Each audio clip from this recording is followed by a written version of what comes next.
তো গাইস আজ আপনাদেরকে দেখাবো গ্রামের মানুষরা কিভাবে শসাবাদ করে। তো গাইস আমরা প্রথমে নৌকাতে উঠে গিয়েছি, আর এখানে উড়তে উড়তে দেখছি তো একজন সাপ মারছিল। তো দেখছি সাপটাকে মেরে পিটে একদম বাদ করে দিয়েছে। তো গাইস দেখুন, এই সাপটার নাম হচ্ছে রাসেল ভাইপার। বাংলাদেশের জনপ্রিয় প্রচুর হয়েছিল, কারণ অনেক মানুষকে।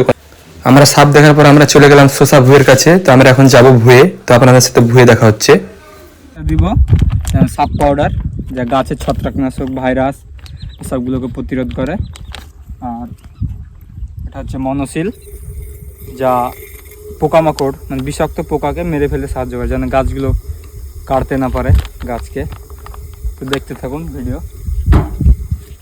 তো এটার পরিমাপ হচ্ছে এই ডম প্রতি 15 ml, আর এটা হচ্ছে 104 ডম মানে 25। এটা লিকুইড, এটা পাউডার।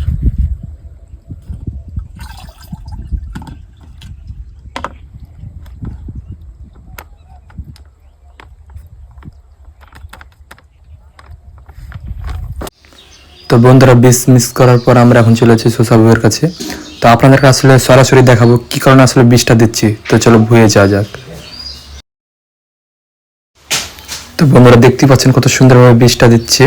তো আসলে আপনাদেরকে দেখাই কি কারণে বিষটা দিচ্ছে।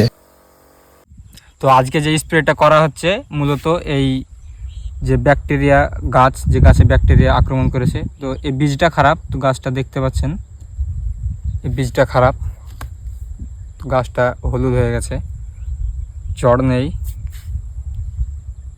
তো এই কারণেই আজকের বীজটা দেওয়া হচ্ছে। তো এগুলো যেন ভাইরাস বা কোনো পোকাতে ক্ষতি না করতে পারে, গাছগুলোর যেন সুস্থ থাকে। তো বন্ধুরা এই ছিল আজকের ভিডিও, আশা করি আপনাদেরকে অনেক ভালো লেগেছে। তো শসা চাষের জন্য যে যে জিনিসগুলো লাগে আপনাদেরকে ভালো করে দেখানো হবে।